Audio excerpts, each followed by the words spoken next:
set an appointment with the person. You can say, hey, I can have the Medicare Advantage person call you at 10 o'clock on Monday morning, and they'll do it. January and March is when they can do it. It's kind of like the health insurance thing. In case you get divorced, certain months you could change your plan. And if you change zip codes, what we're talking about, you move and change zip codes, you can automatically change the program. Medicare Advantage open enrollment, January through March. That's open enrollment. October is annual election period. So if you already have one, then you can change it. From January to March. Mm-hmm. But if you don't have one, it starts in October under product Senior Health.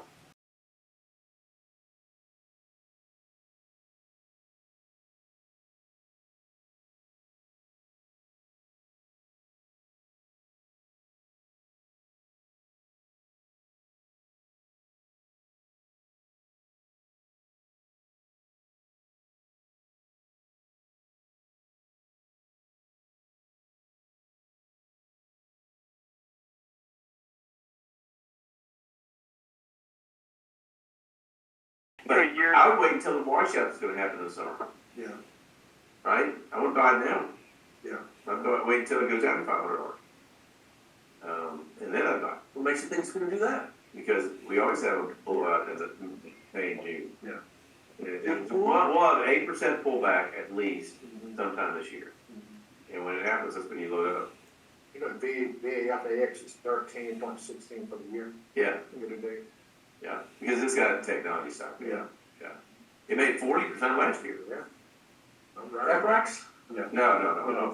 NAF. American But Alfrex is made. It's actually done better than a lot. VAFAX, American Franchise Fund, and it's already worth $350, and that was right in the. Yeah, the Primerica app is a really, really handy little thing. You hit the little hamburger up on the left here. Tools. Cool. Okay. Quick quote. What quote? 447 ought 9. Save to contact. Save to contact. Okay. You don't do a policy for the husband and wife at the same time. You do two separate policies nowadays anyway.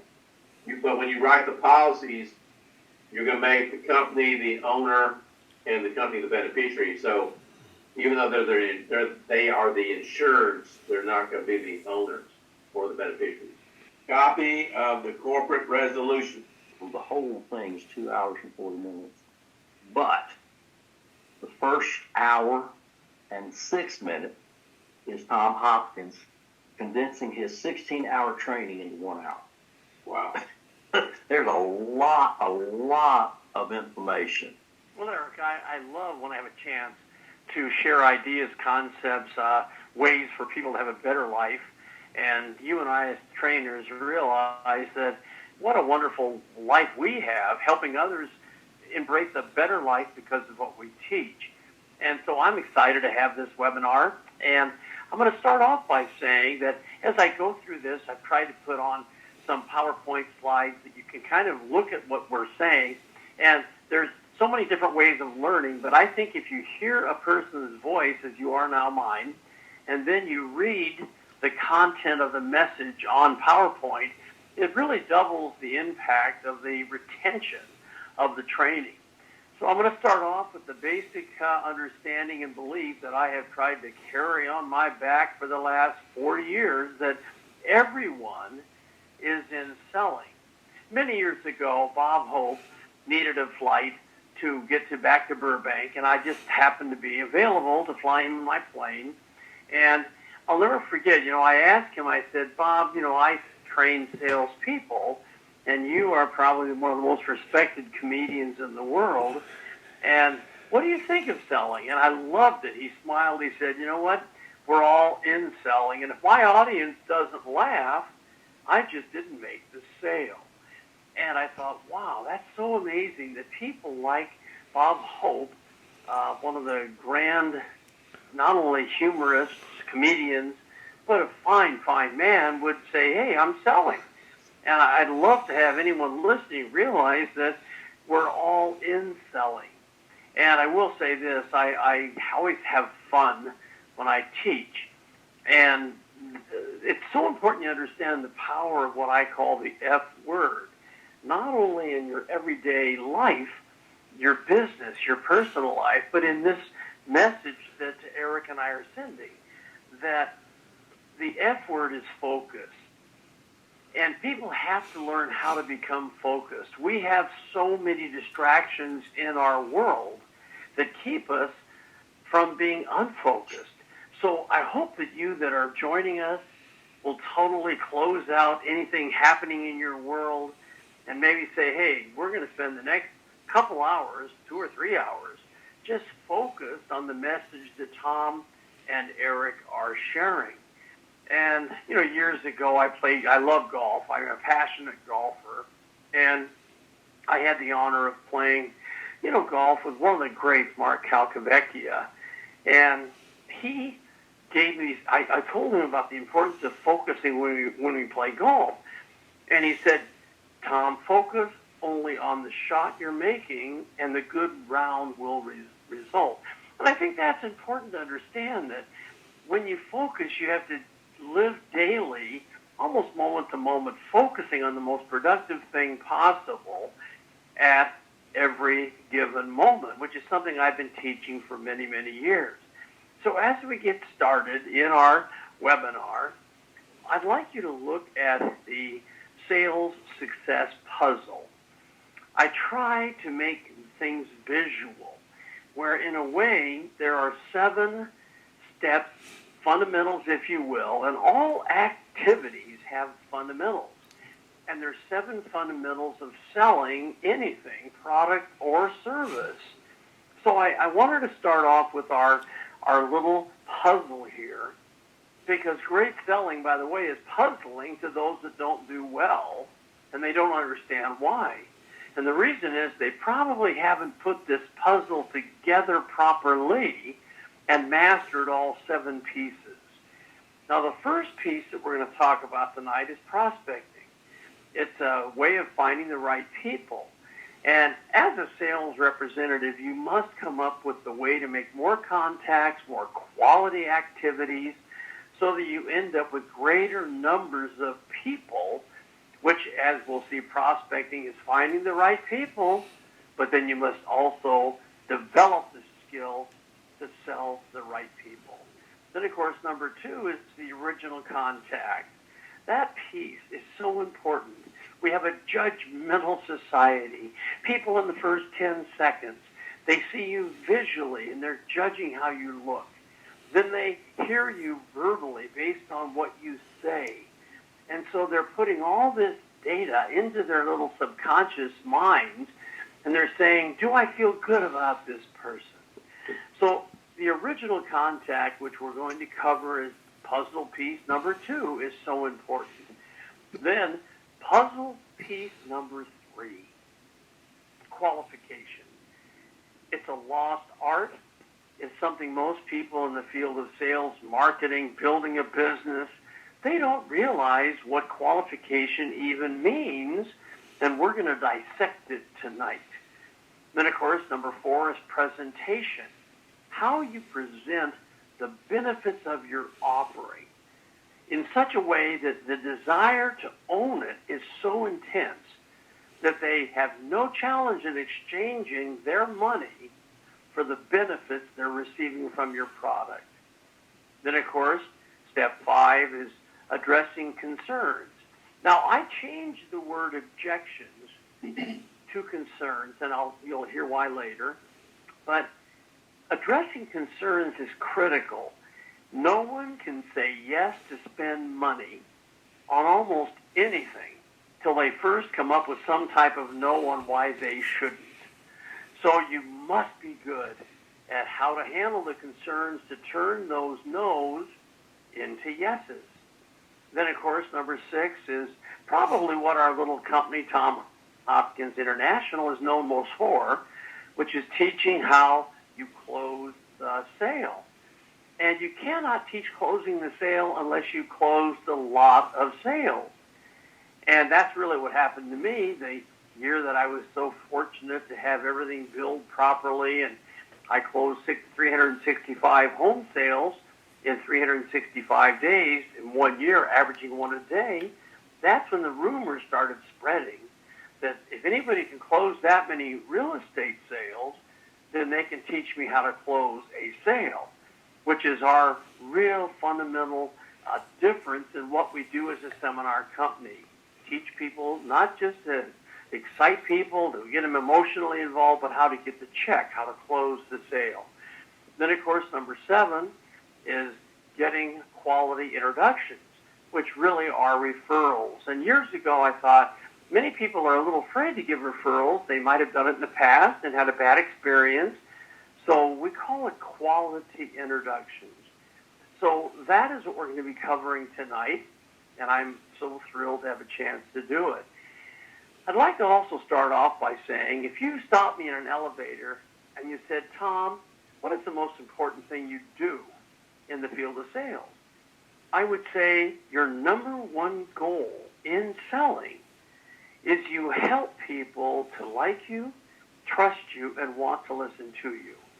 If you make that happen with people, notice they like you first. There's a feeling, hey, I like this person. And you know what? I trust them. They'll do the right thing by me. And I really want to hear more of what they have to say. Now, one of the keys to building a long-term, not a success for a season, but a long-term life of success, is to have high ethical standards as the foundation of what your long-term successful career in selling will become. So important. So remember something very important. On the next slide, my product is not what it is. See, if right now you're listening to us and you happen to be in the automobile sales field, or the insurance field, or the real estate field, your product is not the car, the coverage, or the property. Your real product is what the product does for the people who say yes and invest in it. It's what it does for the buyer after they own it. So an insurance program is not just a piece of paper. It's the benefits, the long-term benefits of the death benefit, the taking care of the family. The car is basically not just a vehicle. It's a status symbol. It lets people feel good about the vehicle they're driving. So again, it's not what it is, but it's what it does after they own it. Now, years ago, I had a person say to me, Tom, you have obviously, with the amount of sales you make every year, leading a major company as a top sales producer, you've understood one concept is most people will say no. Well, how do you get them to say yes? So let's look at the 3 keys to converting that nasty 2-letter word no into a beautiful 3-letter word called yes. And as you see, I took an acronym, which I happen to love, by the way, and I took the YES, and on that slide you'll see the Y is you. See, you are the product or the service in the beginning. Meaning, in other words, they judge you in 10 seconds, visually, verbally, and so everything you do, the way you look with people, the way you say things, is to get them to lower their defense barriers, and in a way they must buy you. And if they buy you, they will likely invest in what you sell. By the way, if they don't like and trust you, they'll rarely purchase from you. So that's the why. You are the product. The E is excited.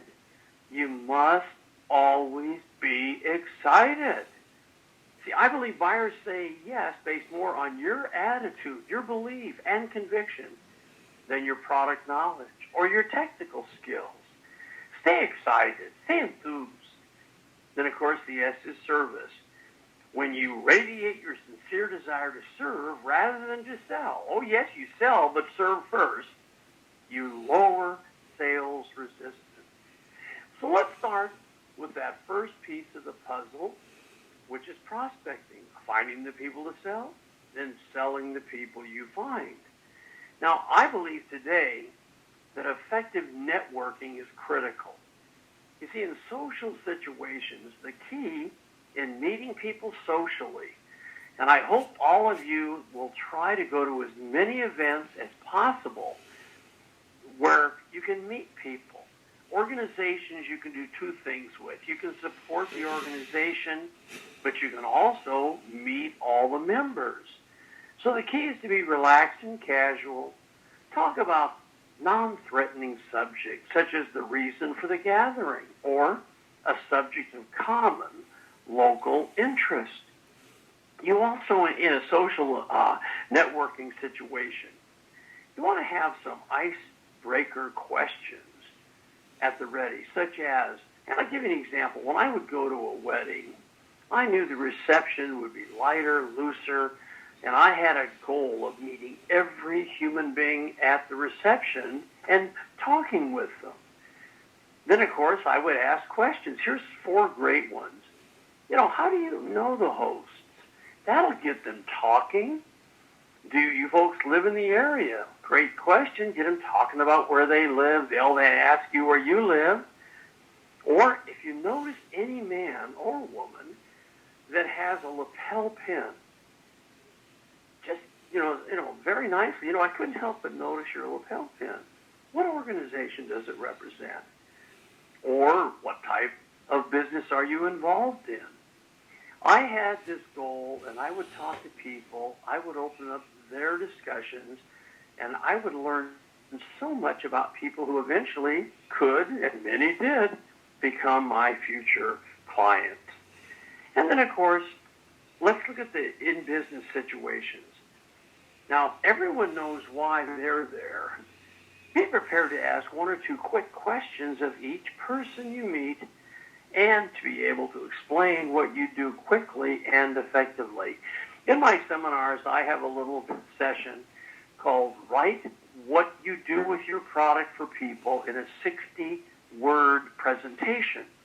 We call it the elevator talk. In other words, if you got on an elevator with a person and you only had 10 floors and you had to describe what your product or service is, let them know how excited you are about it, and then create curiosity for them to want to know more, how would you do that? And so we have people write a 60-word little presentation so that they can deliver it naturally, relaxed, but it'll entice people to want to know more. And one of the keys in business is to have people want to know more about what you do. You see, look at the next thing. The goal is twofold. You want to learn if they're qualified for what you offer. Number 2, you want to learn what they offer. Both of those are key elements in a long-term process of building a relationship. You see, their offering might be of benefit to you or your clients, and you can agree to exchange referrals. Many years ago, I set a goal when I was actively full-time selling real estate to meet people in sales and other fields, insurance, automobiles, computers when they were first coming out. And I had a goal to have these people become friends, and we would exchange leads, and we'd have a meeting every week where we'd have a quick breakfast, and I would bring 2 or 3 leads in for the other guys, and they'd bring them in for me. Now, look at the next heading. Or if they market to the same demographic group that you do and have some marketing or sales ideas to share. And then look at the next slide's so important. Remember, at either type of networking event, ask to be introduced to others each person knows at the event. This is how you build that momentum. Let's look at our next piece of the puzzle, which is called original contact. Now, the number one desire of most human beings is to be comfortable. So your original contact has to relax people. And I think there's steps to it, as I've outlined. Step number one, when you meet somebody, realize they look at you visually. Start with a nice smile. I believe if you look happy, you look like you enjoy life, you're the type of person they want to spend more time with. I always kind of joke and say, if you look like you were weaned on a pickle, they're not going to want a long-term relationship. The smile, I think, is important. Many years ago, a man taught me that for some reason, people will mirror off of the way you come across. So if you come across happy and excited, that's the way they'll come back to you. So I always started off, even with a greater than average smile. And what was amazing is the warmer I was in the beginning, the faster they would warm up. And you want to work on giving a warm greeting. Some of you right now might be in retail sales. You might be in the furniture business. You might be in the automobile business, where you do have people come in to see you. Well, when they come in, walking towards you, they don't want to be sold. Yes, they want to own, but they don't want to be sold. So when you approach a person coming into your establishment in retail, always walk towards them, give them a nice smile, but instead of saying, "May I help you," which is what most people in retail say, and they always come back with, "Well, we're looking." Now, if you try to talk or engage them in conversation, they get defensive because you're becoming kind of pushy. So I'd love you to walk up and say, "Hey, thanks for coming in. I work here, and what brought you in to see us today?" Now, when you just say to someone, "What brought you in to see us today?" you're pinpointing the reason they spent their time and gas and effort to get into your location.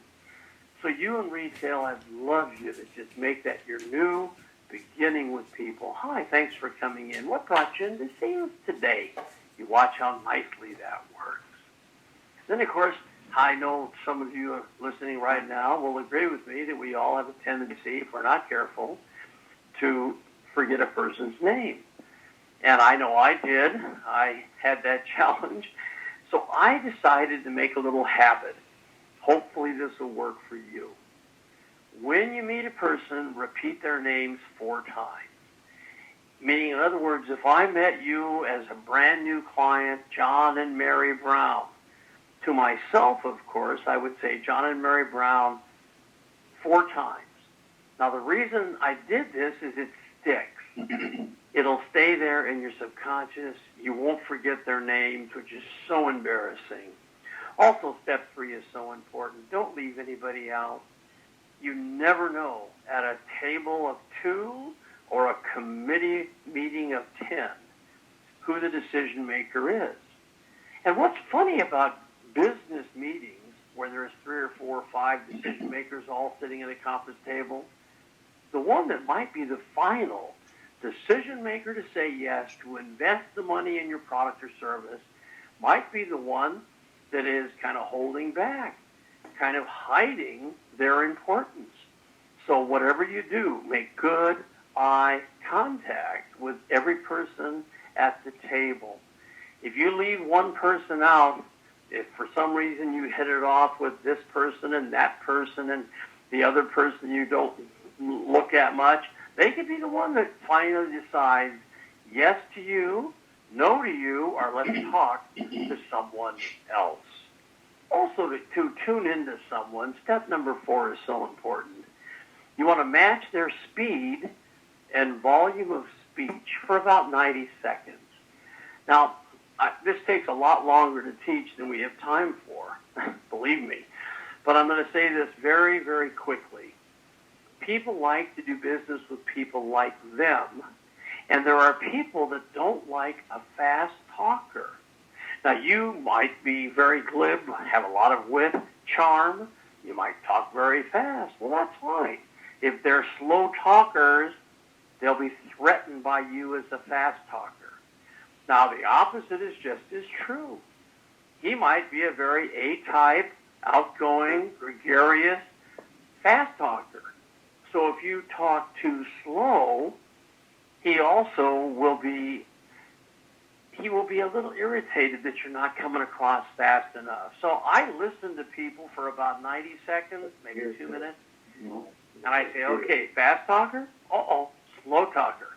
And I begin my presentation trying to match their speed and their volume of speech. Now, after you tune in with them, if you're a little faster talker, that's fine.